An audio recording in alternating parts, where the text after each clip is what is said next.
Hello प्यारे बच्चों, कैसे हैं आप। जैसा कि आप जानते हैं कि हम करंट इलेक्ट्रिसिटी पढ़ रहे हैं और आज हम आ गए हैं लेक्चर नंबर 4 पर। ठीक है बेटा, in the last 3 lectures we have studied about the combination of cells. जैसा कि आप देख पा रहे हैं, कॉम्बिनेशन ऑफ सेल्स में हमने सीरीज कॉम्बिनेशन, पैरेलल कॉम्बिनेशन और मिक्स्ड ग्रुपिंग कॉम्बिनेशन की बात की है। ठीक है बेटा, और आपको अब पता भी चल चुका है कि डिफरेंट डिफरेंट सेल्स कॉम्बिनेशंस करने के बाद हमें किस प्रकार से ईएमएफ, इंटरनल रेजिस्टेंस और मैंने आपको एक काम दिया था करंट निकालना, तो करंट की मैक्सिमम वैल्यू को हम कैलकुलेट कर सकते हैं। तो सबसे पहले हम स्टार्ट करेंगे कि हमारा जो ये तीनों कॉम्बिनेशंस हैं इनके कुछ न्यूमेरिकल प्रॉब्लम्स को हम सॉल्व करके देखेंगे, जिससे हमें थोड़ा सा और बेटर आइडिया आ सके कि जब भी ग्रुपिंग ऑफ सेल्स होती है तो रिजल्ट क्या रहता है। तो बेटा, मैं हूं सुमित मेहता और एनएलएक्स क्लासेस में आपका स्वागत है। देखिए बेटा, हमने देख लिया यहाँ पर कि तीनों की तीनों ग्रुपिंग किस रिजल्ट्स तक पहुंचती हैं। तो अगर हम तीनों ग्रुपिंग्स को ध्यान में रखते हुए, फॉर्मूलाज को ध्यान में रखते हुए न्यूमेरिकल स्टेटमेंट को पढ़ें और उनको सॉल्व करने का प्रयास करें तो डेफिनेटली हमें डिजायर रिजल्ट मिलेगा, हम उसको आसानी से सॉल्व कर पाएंगे। फॉर एग्जाम्पल, इसके लिए हम कुछ बात करते हैं, एक एग्जाम्पल लेकर हम इसको सॉल्व करने की कोशिश करते हैं कि मान लीजिए बेटा हमारे पास इस प्रकार से 3 सेल कनेक्टेड हैं। ये एक सिंपल सा मैंने डायग्राम बनाया जिसमें तीनों सेल्स का ईएमएफ ई है। सबसे पहले, और ये टर्मिनल्स है बेटा एक्स और वाई, एक ये सिंपल सा डायग्राम है। तो सबसे पहले आप क्या मुझे बता सकते हैं कि ये सेल्स का कौन सा कॉम्बिनेशन है। ध्यान से देखिए बेटा, positive terminal of cell, negative terminal, positive terminal, negative, positive, negative. देखिए बेटा, एक सेल का नेगेटिव दूसरे के पॉजिटिव से, फिर नेगेटिव दूसरे के पॉजिटिव से। तो अगर हम इसको खोलें, सीधा बनाएं, तो हमें एक इक्विवेलेंट सर्किट कुछ ऐसा मिलेगा। ये देखिए, ये x है आपका, ये है आपका y, और आप देख पा रहे हैं कि ये जो हमने सर्किट बनाया था ये इसका ही एक्सटेंडेड रूप है। ठीक है, तो अब आप देखिए बिल्कुल क्लियर है ये कि positive negative, positive negative, positive negative, तो तीनों की तीनों सेल्स एक दूसरे से सीरीज में कनेक्टेड हैं। ठीक, अगर ये सीरीज में कनेक्ट है बेटा तो आप इस फॉर्मूले पर आ जाएंगे। नंबर ऑफ सेल्स n की वैल्यू क्या आएगी बेटा 3। कितनी सेल्स का प्रयोग किया गया 3 का। ठीक है, और अगर हम प्रत्येक सेल का इंटरनल रेजिस्टेंस R मान लें तो हमारे पास टोटल ईएमएफ क्या आएगा, ई इक्विवेलेंट क्या आएगा सीरीज कनेक्शन का बेटा 3E, क्योंकि प्रत्येक सेल का E है तो 3E आएगा। और R इक्विवेलेंट क्या आएगा बेटा 3 इंटू आर, 3 इंटू आर। तो ये आपका सॉल्यूशन रहेगा। अगर वो वैल्यू दे देता है, फॉर एग्जांपल तीनों सेल्स को 1 वोल्ट ले लेता है, तो आंसर क्या हो जाएगा बेटा, आंसर हो जाएगा 3 इंटू 1 वोल्ट, यानी कि 3 वोल्ट। और अगर रेजिस्टेंस की वैल्यू, आर की वैल्यू 0.1 ओम ले लेता है तो रिजल्ट आ जाएगा 3 इंटू 0.1 ओम, यानी कि 0.3 ओम। तो बेटा ये बिल्कुल आसान तरीका है। सबसे पहले आपको कॉम्बिनेशन को पहचानना होगा, और कॉम्बिनेशन अगर आपकी समझ में आ जाता है then you have the formulas to calculate the value of EMF, resistance, also you can calculate. आपको पता है ना बेटा करंट कैसे निकालते हैं सीरीज में, टोटल ईएमएफ। टोटल ईएमएफ कितना आ गया, अगर इस न्यूमेरिकल की बात करें तो हमारे पास देखिए फॉर्मूला पता है आपको, क्या था हमारे पास, N E divided by R plus N R, ये फॉर्मूला था हमारा सीरीज के लिए। ठीक है, अब इसको अगर हम एक्सटर्नली किसी रेजिस्टेंस से जोड़ दें, इस प्रकार से हम इस सर्किट को जोड़ दें बेटा, और इसकी वैल्यू 10 ओम ले लें इस एक्सटर्नल रेजिस्टेंस की, तो यही सर्किट एक्सटेंड होके या सिंप्लीफाई होके कुछ इस प्रकार से बन जाएगा, और ये 10 ओम आपका बन गया। तो आप इसको आसानी से करंट की वैल्यू को कैलकुलेट कर सकते हैं। तो क्या रिजल्ट आना चाहिए बेटा अकॉर्डिंग टू दिस न्यूमेरिकल, तो रिजल्ट आना चाहिए आपका एन ई की वैल्यू आ जाएगी 3 वोल्ट डिवाइडेड बाई आर क्या है 10 ओम, प्लस एनआर क्या है बेटा 0.3, तो आंसर आ गया 3 divided by 10.3 ampere. This is the value of current which will flow through this circuit when the key is closed. ठीक है, तो इस प्रकार से आप इस न्यूमेरिकल से सीरीज वाले टॉपिक को क्लियर कर सकते हैं। ठीक है, इसी प्रकार से एक कॉम्बिनेशन हम ले लें, अगर सीरीज की बजाय पैरेलल कॉम्बिनेशन अगर ले लें, ठीक है, तो भी हम न्यूमेरिकल को सॉल्व कर सकते हैं बेसिकली आपको। और फिर तीसरा मिक्स्ड ग्रुपिंग का न्यूमेरिकल भी हम कर सकते हैं। तो बेसिकली अगर आप आइडेंटिफाई करने की बात करें तो आपको क्या आइडेंटिफाई करना है, रूल याद रखिए। कुछ मैं एक रूल फॉर्मेशन करके आपको बता रहा हूं। तो सबसे पहले बेटा आपको रूल नंबर 1 में क्या करना है, सबसे पहले आपको आइडेंटिफाई द कॉम्बिनेशन। सबसे पहले बेटा आपको अगर उसने नहीं दिया है तो डायग्राम से समझें। ठीक है, या तो वो डायग्राम देगा या स्टेटमेंट देगा। तो सबसे पहले बेटा आप इस लाइन को आइडेंटिफाई करें कि कौन सा कॉम्बिनेशन आपका बन रहा है। ठीक है, कॉम्बिनेशन बनने के बाद आपको पता चल जाए, अगर स्टेटमेंट दी है तो उसका डायग्राम बना दीजिए। उसके बाद हम क्या करेंगे, draw the diagram. Draw the diagram, ये दोनों चीजें बेटा आगे पीछे हो जाएंगी। अगर डायग्राम दिया है तो भी आइडेंटिफिकेशन हो सकता है, और आइडेंटिफिकेशन हो गया है तो डायग्राम बन सकता है। तीसरी बात आपको क्या करनी है, तीसरा काम आपको करना है बेटा, अगर आप आइडेंटिफाई भी कर चुके हैं और ड्रा भी कर चुके हैं, तो बेटा आपको ईएमएफ ऑफ ईच सेल पता होना चाहिए। ठीक है, एक वैल्यू यानी कि ईएमएफ की वैल्यू आपको पता होनी चाहिए। Internal resistance of each cell आपको पता होना चाहिए।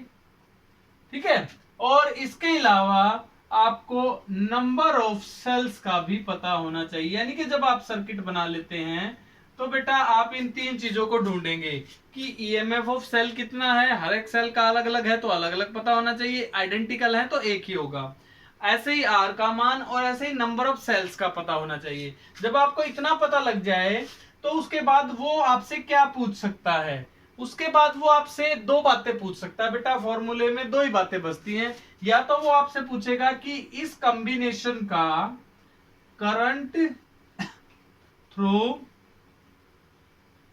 गिवन कॉम्बिनेशन, बेटा जो कॉम्बिनेशन बन रहा है उसमें से करंट कितना जा रहा है, तो वो पूछ सकता है। और एक और बात पूछ सकता है आपसे, जो एक्सटर्नल रेजिस्टेंस है, एक्सटर्नल रेजिस्टेंस की जो वैल्यू रहेगी बेटा वो कितनी आएगी। तो ये आपको I की वैल्यू पूछी जाएगी या R की वैल्यू पूछी जाएगी। तो बेटा अगर जो बच्चा इन चार स्टेप्स को ध्यान से समझेगा और इनको फॉलो करके किसी भी स्टेटमेंट को पढ़ के ग्रुपिंग ऑफ सेल्स के न्यूमेरिकल को सोल्व करने की कोशिश करेगा, तो वो मेरे ख्याल से इजीली उसको आइडेंटिफाई करके सोल्व कर सकता है। ठीक है बेटा, तो आई थिंक मैं मान सकता हूं कि आप इन रूल्स को फॉलो करके प्रॉब्लम को सोल्व करने का प्रयास करेंगे। अब बात आती है बेटा कि यहां पर ये जो ईएमएफ और जो करंट है, ठीक है, सर्किट में आपको पता है कि सर्किट के अंदर कौन कौन सी क्वांटिटी होती है बेटा। सर्किट के अंदर बेसिकली आपने पढ़ा है कि ई, आई, आर और क्लोज सर्किट पे वी, ये चार क्वांटिटी, और बेसिकली हम एक एक्सटर्नल रेजिस्टेंस। तो बेटा इन क्वांटिटीज को हम आसानी से पढ़ चुके हैं और इनके बारे में अब हम जानते हैं। R for resistance, E for EMF, I for current, R for internal resistance and V for voltage. तो ये सारी चीजें आपको पता हैं, आप इनके बारे में अवेयर हैं। ठीक है, अब कोई भी इलेक्ट्रिकल सर्किट अगर हम बनाते हैं, ठीक है, और उसको क्लोज कर देते हैं, तो क्लोज इलेक्ट्रिकल सर्किट में वोल्टेज की वैल्यू, करंट की वैल्यू, रेजिस्टेंस की वैल्यू कैलकुलेट हमें करनी होती है। ठीक है, तो उसके लिए हम कुछ लॉज को पढ़ते हैं। किरचॉफ्स ने इलेक्ट्रिकल सर्किट को सिंप्लीफाई करने के लिए, वैसे तो बेटा अगर आप नेटवर्क से इलेक्ट्रिकल सर्किट जो नेटवर्क थ्योरी है, यानी कि एक पूरी बुक आती है बेटा, उसको आप स्टडी करेंगे तो you will find different ways of solving A circuit. पर हमारी +2 के सिलेबस में किरचॉफ्स के दो नियम ऐसे दिए गए हैं जिनसे हम सर्किट को सिंप्लीफाई करके वोल्टेज, करंट और रेजिस्टेंस की वैल्यू को निकाल सकते हैं। तो बेटा आज का हमारा जो टॉपिक रहेगा वो रहेगा किरचॉफ्स लॉज। ठीक है, किरचॉफ्स लॉज जो हैं उनके बारे में हम जानने का प्रयास करेंगे कि किरचॉफ्स ने ऐसे कौन से दो नियम दिए जिनको अगर हम सर्किट में यूज करें तो हमारे लिए उस सर्किट को सॉल्व करना आसान हो जाएगा। ठीक है, तो पहला है बेटा KCL। KCL का मतलब है किरचॉफ्स करंट लॉ। बेटा किरचॉफ्स करंट लॉ का मतलब इस लॉ के अंदर किरचॉफ्स ने करंट के ऊपर बात की है। ठीक है, और ये जो किरचॉफ्स करंट लॉ है इसको जंक्शन लॉ भी बोला जाता है कि ये जो लॉ है वो किसी जंक्शन की बात करेगा जहां पर बहुत सारी वायर। आप जंक्शन कैसे बनते हैं बेटा, मान लिया कोई भी इलेक्ट्रिकल सर्किट होता है तो कहीं कहीं से आके वायर मिलती है, तो जिस पॉइंट पर डिफरेंट डायरेक्शन से करंट आके मिलेगा या जाएगा, ठीक है, तो उस पॉइंट को क्या कहेंगे, तो जहां पर करंट का रास्ता डिवाइड होता है। मेन बात यही है बेटा, जिस पॉइंट पर करंट डिफरेंट पार्ट्स में डिवाइड हो जाता है उस पॉइंट को हम बोलेंगे जंक्शन। क्या बोलेंगे बेटा, जंक्शन। जैसे कि आपने पढ़ा है ना कि रेलवे जंक्शन जहां पर लिखा होता है इसका मतलब उस स्टेशन से बहुत सारी डायरेक्शंस में ट्रेन जाती हैं या आती हैं। तो बेटा किरचॉफ जंक्शन लॉ क्या कहता है अब ये, according to this rule, according to this law the algebraic sum of all the currents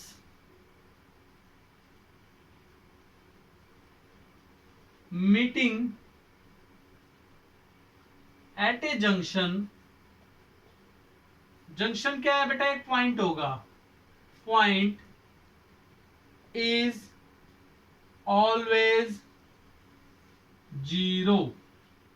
ये स्टेटमेंट पहले आप समझने की कोशिश करेंगे कि अकॉर्डिंग टू दिस लॉ, इस नियम के अनुसार algebraic sum of all the currents, जितने भी current value meeting at A junction और पॉइंट, इस पॉइंट पर आ रहे या जा रहे, आने वाले करंट भी होंगे जाने वाले करंट भी होंगे, तो आने जाने वाले सभी करंट्स का जो सम आएगा कहां पर बेटा, इस जंक्शन पॉइंट पर, वो जीरो होगा। मैथमेटिकली अगर हम बात करें, algebraic sum of all the currents meeting at the junction is zero. तो ये स्टेटमेंट है आपकी किरचॉफ्स करंट लॉ या किरचॉफ्स जंक्शन लॉ की। अब आपको समझना है बेटा और क्या बात हो सकती है, इसको एक्सटेंड करके दूसरे रूप में कैसे पढ़ोगे। अब देखिए, आप देख पा रहे हैं कि अगर हम इसको और एलोबरेट करने की कोशिश करें किरचॉफ्स लॉ को, तो देखिए आप एक सिंपल सा पॉइंट लीजिए जिसको हम जंक्शन बोल रहे हैं। मान लिया ये जंक्शन है बेटा, और there are so many directions जहां से करंट आ रहा या जा रहा है। देखिए मैं एरोज बना रहा हूं, तो आप क्या समझ पा रहे हैं, आप इस डायग्राम को देखकर समझ पा रहे हैं कि this is the point where all the currents are coming and going. तो ये तो क्या हो गया बेटा, जंक्शन पॉइंट P। इस P पॉइंट पर देखिए डिफरेंट डिफरेंट डायरेक्शन से करंट आ रहे हैं या जा रहे हैं, हम उनकी वैल्यूज को मान लेते हैं I1, I2, I3, I4, I5 and I6। तो आपने ये देखा कि there are 6 current values which are either coming to the point or going away from the point। ठीक है, तो ये जो 6 पॉइंट्स हैं, 6 वैल्यूज हैं, इन वैल्यूज का सम, स्टेटमेंट क्या कहती है, the sum of all the currents, इन सभी वैल्यूज का सम जो आएगा। अब सम क्या क्या आएगा बेटा, अगर हम इसको स्टेटमेंट को लिखें तो वो ये थी। ठीक है, तो क्या आएगा बेटा सम, यानी कि I1 plus I2 plus I3 plus I4 plus I5 plus I6 is equal to 0। इन सभी वैल्यूज का सम क्या आएगा बेटा, 0 आएगा। पर 0 कैसे हो सकता है, उसके लिए हमें साइन कन्वेंशन का ध्यान रखना पड़ेगा कि भाई 0 वैल्यू क्या होगी, प्लस माइनस करके ही होगी बेटा। ये सभी प्लस में है तो एड ऑन होंगे, तो अगर आप रिजल्ट को 0 लाना चाहते हैं तो कुछ करंट्स की डायरेक्शन डिफरेंट होगी। तो इसका मतलब क्या हुआ कि हमें यहां पर डायरेक्शन पर फोकस करना पड़ेगा। किस पर फोकस करना पड़ेगा? डायरेक्शन ऑफ करंट की बात यहां पर अब हम कर रहे हैं। तो कौन सा हमने लेना है? ये खुद के साइन कन्वेंशन आप बना भी सकते हैं, लेकिन अगर आप याद करना चाहें तो ऐसे याद रखेंगे, जो इनकमिंग करंट है, इनकमिंग करंट जो है बेटा, उसको आप पॉजिटिव ले लेंगे, और जो आउटगोइंग करंट है उसकी डायरेक्शन को आप नेगेटिव ले लेंगे। तो इस बात को आपको दिमाग में सेट करना है, इसको बोलते हैं sign convention.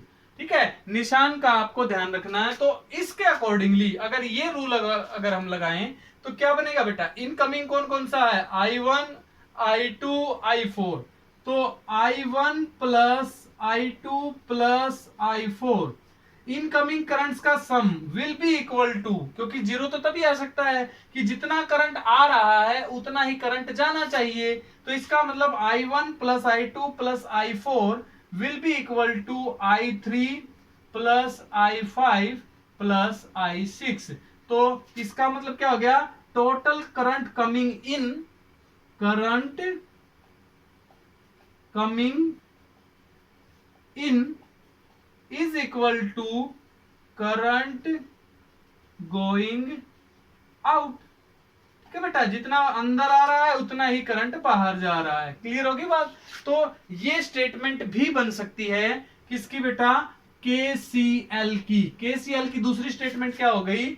The sum of currents coming towards the junction is equal to the sum of currents going away from the junction. ठीक है, तो ये आपको स्टेटमेंट मेरे ख्याल से क्लियर हो गई होगी। अब बेटा ये जो रूल है, देखिए, क्योंकि एल्जेब्रिक सम ऑफ करंट क्या होता है? जीरो आ गया। अब for a given time interval, क्योंकि करंट क्या है? चार्ज फ्लो की बात करता है। ठीक है, चार्ज फ्लो की बात करता है।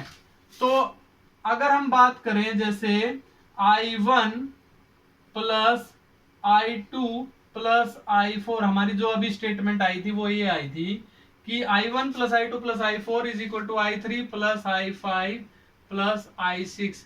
इन ये कमिंग इन करंट था, ये कमिंग गोइंग आउट करंट था। ठीक है, तो बेटा अगर हम for a time interval, fix time interval के लिए अगर हम इन वैल्यूज को करें calculate, I1t plus I2t plus I4t is equal to I3t plus I5t plus I6t। इससे क्या बन गया बेटा? IT क्या होता है? Q। तो इसका मतलब Q1 जंक्शन पर से Q1 charge plus Q2 charge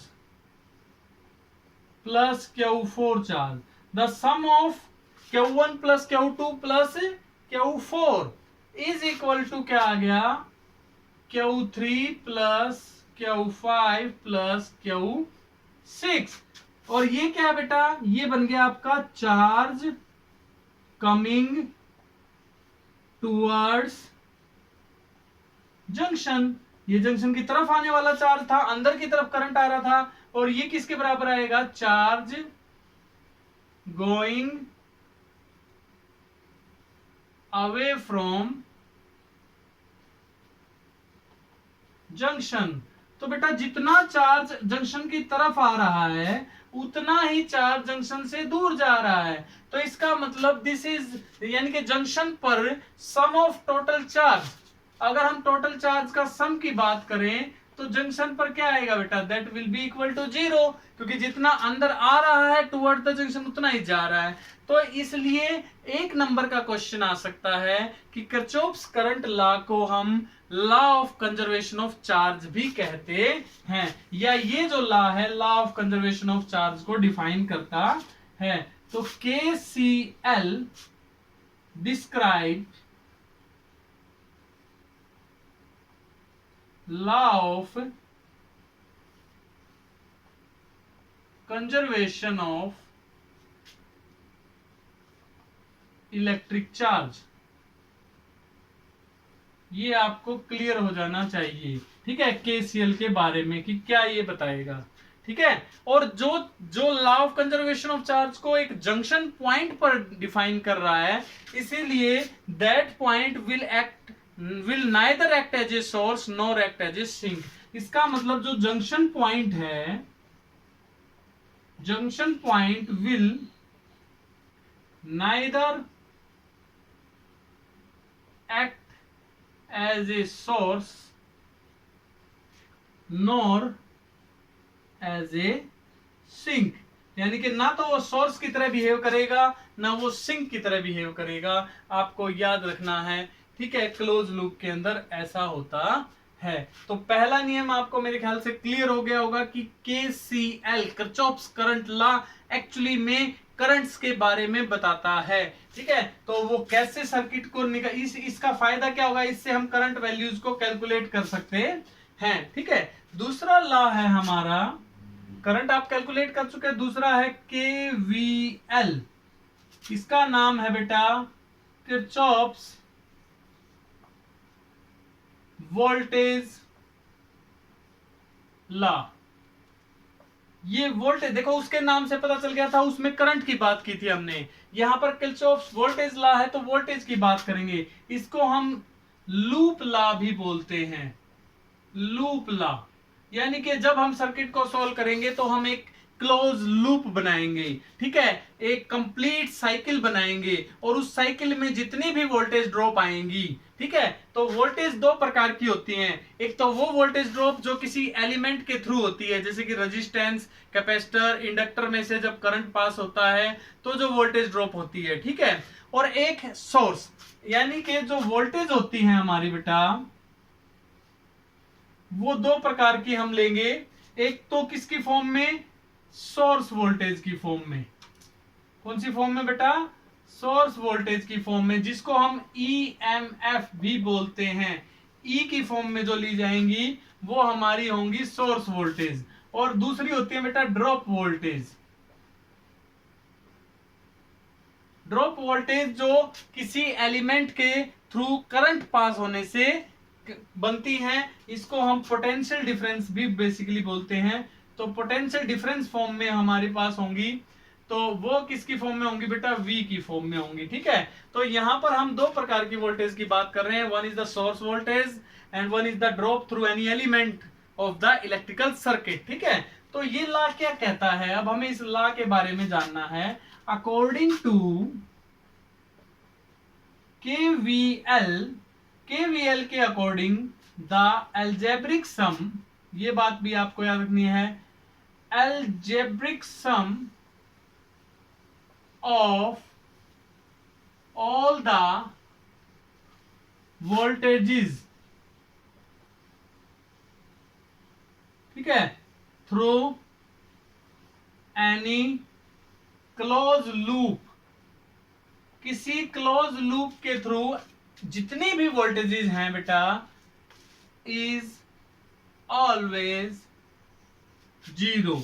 वही बात जो हमने करंट में पढ़ी थी, वही बात वोल्टेज के लिए पढ़ ली। वहां पर जंक्शन की बात थी, यहां पर किसकी बात है, क्लोज लूप की बात है, कि जब भी हम किसी क्लोज लूप को लेंगे तो उस लूप में जितनी भी वोल्टेजेस बनेंगी, चाहे वो सोर्स वोल्टेज हो, चाहे वो वोल्टेज EMF की फॉर्म में हो, या वो V की फॉर्म में हो, ठीक है, यानी कि IR की फॉर्म में हो, V is equal to IR की फॉर्म में हो, तो हम उनका सम क्या लेंगे, जीरो लेंगे। तो हम इसको लिख सकते हैं summation V is also zero, ठीक है। ये बात क्लियर हो गई। अब ये आपको पता है दो टर्म्स हैं, तो दोनों का डिफरेंस फॉर्म होता है, तो पोटेंशियल डिफरेंस की फॉर्म में हम उसको कैलकुलेट कर लेंगे। तो सर्किट में आपको याद ही रखना है कि बेटा जब हम कोई भी सर्किट बनाएंगे तो आपको पता है ना, एक तो ये हमारा EMF, और फिर उसके बाद जो भी रेजिस्टेंस एक्सटर्नल हो या इंटरनल हो, उसमें से जब करंट पास होता है तो IR की फॉर्म में एक वोल्टेज बनती है। क्लियर हो गई बात। इसमें भी आपको जब आप लूप में चल रहे हैं, यानी कि आप इसको लूप लॉ बोलते हैं, तो लूप बनाना पड़ेगा। तो इसके लिए पहले मैं एक लूप बनाता हूं, सिंपलेस्ट लूप बनाता हूं। तो हमारे पास फॉर एग्जांपल जो हमने सीरीज और पैरेलल कॉम्बिनेशंस पढ़े थे ना, उनमें भी हमने बनाया था। देखिए बेटा, फॉर एग्जांपल मेरे पास एक ये सिंपल सेल है, ठीक है, और उसको मैंने दूसरी सेल के साथ ऐसे कनेक्ट कर दिया और इस सर्किट को फिर मैंने एक्सटर्नल रेजिस्टेंस से कनेक्ट कर दिया। देखिए बेटा, ये ईएमएफ है E1, ये है E2, ये है R1 और ये है R2 और ये R। देखने में आपको ये पता चल रहा होगा कि ये तो सर ने पैरेलल ग्रुपिंग ऑफ सेल्स बना दी। ठीक है, कोई बात नहीं, वही बनाई है, क्योंकि सर्किट जब क्लोज होगा तो आपको पता है इधर से I1 करंट आएगा, इधर से I2 आएगा और टोटल करंट I इसके थ्रू जाएगा। क्लियर हो गई? तो अब बेटा, अब हमें बात करनी है लूप्स की। तो लूप्स कैसे बनते हैं बेटा? लूप्स देखिए, आप मान लिए यहां से चलना शुरू किया आपने, तो आप देखिए क्लोज लूप कैसे पूरा करेंगे। यहां से गए, यहां से होते हुए, ये देखिए एक लूप बना दिया आपने, क्लोज हो गया ना। इसी प्रकार से आप यहां से ही गए,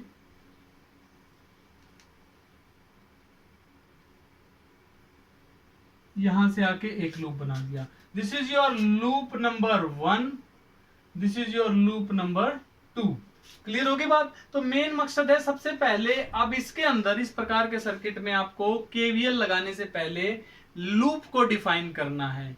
जब आप लूप को डिफाइन कर लेंगे तो उसके बाद आपको केवीएल लगाना है। और केवीएल लगाते समय आपको क्या ध्यान रखना बेटा? देखिए, प्लस माइनस और इसमें से करंट जो भी पास करेगा, इधर से I1 और इधर से I2।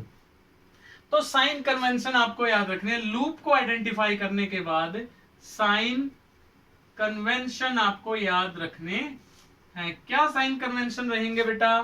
पहली बात, जब आप लूप में चल रहे हैं, यानी कि आपको एक पाथ बनेगा, तो सबसे पहले आपको पाथ डिफाइन करना है।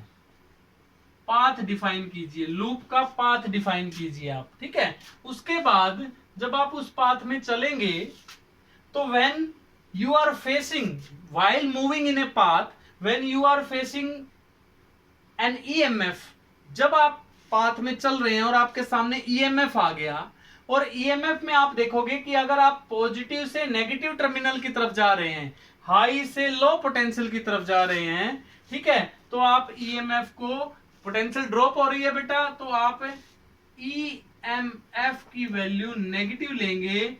व्हेन, कब लेंगे बेटा? When we go in path from positive terminal to negative terminal। ठीक है बेटा, रास्ते में आपके बैटरी आ गई और उसका ईएमएफ आ गया और आप पॉजिटिव से नेगेटिव टर्मिनल की तरफ अगर जा रहे हैं पाथ में, पाथ की बात कर रहा हूं बेटा, पाथ में चलते समय, तो जैसे ही अगर आप पॉजिटिव से नेगेटिव की तरफ आएंगे तो ईएमएफ को क्या लेना आपको? नेगेटिव। और ईएमएफ को उसका उल्टा ले लेंगे बेटा। पॉजिटिव कब लेना होता है?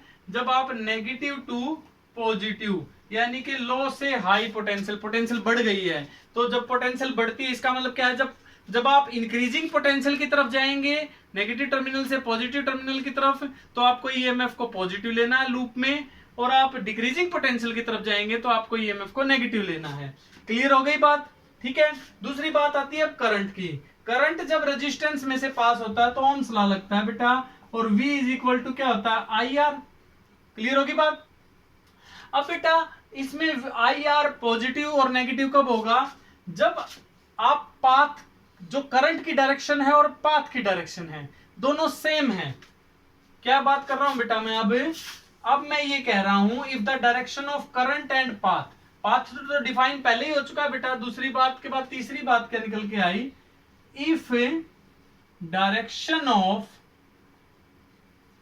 पाथ, ठीक है, and current following is same, दोनों की डायरेक्शन सेम है, तो आप जो ये IR जो लोगे उसको नेगेटिव लोगे। ठीक है, और यदि इफ डायरेक्शन इज अपोजिट, किसकी बेटा? पाथ की और करंट की, तो आप IR की वैल्यू को क्या लोगे? पॉजिटिव लोगे। तो बेटा आपको ये दो बातें ध्यान रखनी है कि अगर सेम डायरेक्शन में चल रहे हो तो आपको फिर नेगेटिव वैल्यू, और अपोजिट डायरेक्शन में अगर करंट दिखाई दे तो आपको उसको पॉजिटिव लेना है। इन दोनों बातों को, इन दोनों साइन कन्वेंशंस को ध्यान में रख के अब आपको मैं एक सिंपल सा सर्किट फिर से डिफाइन करके बताऊंगा और उसको हम केवीएल से सॉल्व करने की कोशिश करेंगे। वैल्यूज आपको वही निकालनी होती है बेटा, वोल्टेज और करंट घूम फिर के वही आता है, ठीक है। तो देखिए आपके पास एक सिंपल सा सर्किट है जैसे मैंने अभी अभी बनाया था, ठीक है। ये हमारे पास E1 है 2 वोल्ट और बेटा R1 है 0.1 ओम। इसी प्रकार से हमने E2 को ले लिया 1 वोल्ट और R2 को ले लिया 0.2 ओम और इनको कनेक्ट कर दिया थ्रू ए रेजिस्टेंस ऑफ 10 ओम, ठीक है। क्लियर हो गई बेटा बात। अब मैंने क्या कहा था बेटा, पहला रूल क्या है, रूल नंबर 1। यहां पर भी रूल्स आपके काम आएंगे। रूल नंबर 1 क्या है, सबसे पहले आप पाथ डिफाइन कीजिए। Define path. पाथ कैसे डिफाइन करेंगे बेटा, आपको पहला पाथ डिफाइन करना है। अगर हम इनको यहां से चलेंगे, अगर ये पॉइंट ए है तो ए से चले, और अगर हम ये पाथ लेते हैं ऐसे क्लोज लूप बनाते हैं बेटा ये, तो बेटा ए बी सी डी और ए, ठीक है। तो अगर आप इस पाथ को लें A B C D A, तो इस पाथ में आपको पाथ डिफाइन हो चुका है, तो अब आप केवीएल लगाएंगे। क्या लगाएंगे बेटा, केवीएल। केवीएल क्या कहता है, the sum of all the voltages, ठीक है, थ्रू द लूप इज 0। जितने भी वोल्टेज का सम आएगा लूप के थ्रू वो 0 आएगा। तो चलिए यहां से बेटा, पाथ में आप इधर चल रहे हैं, क्या आ गया आपका, हाई से लो। हाई से लो की तरफ आप जा रहे हैं तो माइनस आ जाएगा बेटा, माइनस का 1 वोल्ट। क्लियर हो गया। चलो E1 E2 की फॉर्म लिखते हैं, माइनस E2 आएगा क्योंकि हम हाई से लो जा रहे हैं। फिर देखिए करंट की डायरेक्शन क्या है, इधर से इधर रहेगी, ठीक है ना बेटा, करंट की डायरेक्शन तो यही रहेगी। तो देखिए पाथ की डायरेक्शन तो ये है, ये करंट की डायरेक्शन अपोजिट है। अपोजिट डायरेक्शन की वजह से करंट की डायरेक्शन अगर पाथ से अपोजिट हो तो हम पॉजिटिव लेते हैं। तो प्लस, हमें करंट नहीं पता लेकिन हम उसको मान लेते हैं, क्या मान लेते हैं बेटा, I2, क्योंकि I1 ऊपर वाले के लिए नहीं लेते हैं तो इसको क्या ले लेंगे, I2। तो I2 इंटू रेजिस्टेंस क्या बेटा, 0.2 ओम। क्लियर हो रही है आपको बात। तो जो भी करंट हो बेटा वो लिखते हैं। तो माइनस E2 प्लस I2, फिर उल्टा चलिए इधर, ठीक है। अब देखिए करंट की डायरेक्शन अपोजिट है, हम पाथ में घूम के ऐसे आ रहे हैं, तो फिर क्या आ जाएगा, प्लस I2। यहाँ पे तो I2 ही रहेगा या और कोई करंट होगा, yes there will be difference. दोनों सर्किट से जुड़े हुए हैं तो टोटल करंट आएगा I, जो I1 प्लस I2 के बराबर आएगा। इनके I1 प्लस I2 दोनों का सम किसमें से, 10 ओम में से गुजरा, इज इक्वल टू 0। मेरे ख्याल से आपको ये इक्वेशन समझ में आई होगी। इसकी वैल्यू आपको पता है, माइनस का 1 वोल्ट प्लस 0.2 ओम और 10 ओम, तो बेटा ये हो गया 10.2 into I2 plus 10 into I1 is equal to 0। ये आपके पास इक्वेशन नंबर 1 आ गई।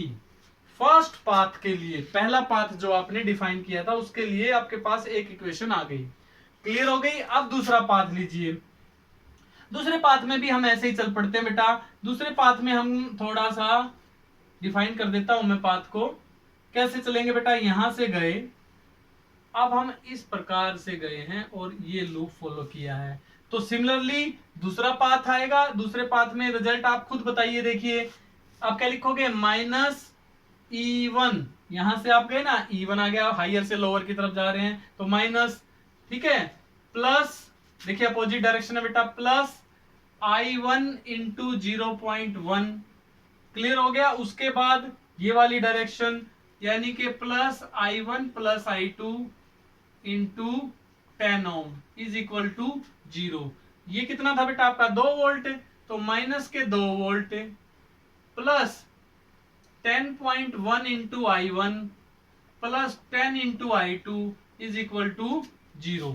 तो देखिए आपके पास अब इक्वेशन नंबर 1 और equation number 2, there are 2 parameters, 2 parameter हैं I1 और I2, और दो इक्वेशन है, तो दो पैरामीटर और दो इक्वेशन अगर हमारे पास है तो हम उनको सॉल्व कर सकते हैं। तो बेसिकली आपके तो मैथमेटिक्स रह गया, हम इन दोनों इक्वेशंस का बाय यूजिंग 1 एंड 2 एक और दो इक्वेशन का इस्तेमाल करके हम I1 की वैल्यू को कैलकुलेट कर सकते हैं और I2 की वैल्यू को कैलकुलेट कर सकते हैं, यानी कि इस सर्किट में करंट कितना आएगा टोटल भी I1 प्लस I2 भी निकाल सकते हैं। तो आप क्लियर हो चुके हैं अब कि किस प्रकार से KVL काम करता है। बेसिक फिर से एक बार मैं लाइन को रिपीट कर देता हूं, define the path and starts moving. When you are moving and the positive terminal of battery comes first, अगर आपका पॉजिटिव टर्मिनल ऑफ बैटरी पहले आ जाता है तो आप पॉजिटिव से नेगेटिव की तरफ जा रहे हैं, यानी कि डिक्रीजिंग पोटेंशियल की तरफ आपका पाथ का मूव है, तो आप माइनस वैल्यू लेंगे ईएमएफ की। और यदि करंट आपके पाथ की डायरेक्शन और करंट की डायरेक्शन अपोजिट है तो आप पॉजिटिव ले लेंगे। तो इस रूल को फॉलो करते हुए और पाथ में चलते हुए तब तक चलना है जब तक आप क्लोज लूप यानी कि जहां से चले हैं वहां पर न आ जाएं। तो इस रूल को फॉलो कीजिएगा बेटा। आई डेफिनेटली सेज दैट कि आप इसकी प्रैक्टिस अगर ध्यान से करेंगे, इसको समझेंगे ध्यान से, तो डेफिनेटली ये जो दोनों के दोनों नियम हैं विद न्यूमेरिकल्स आपको आ जाएंगे।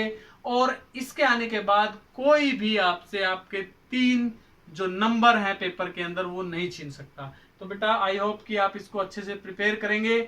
मिलते हैं हम नेक्स्ट लेक्चर में जिसमें हम इस जो यूनिट का लास्ट टॉपिक स्टडी करेंगे, that is your Wheatstone bridge. तो तब तक आप इसको अच्छे से एनालाइज कर ले, क्योंकि व्हीटस्टोन ब्रिज में भी केवीएल और केसीएल का प्रयोग हम करेंगे। ठीक है बेटा, we will meet again with next lecture.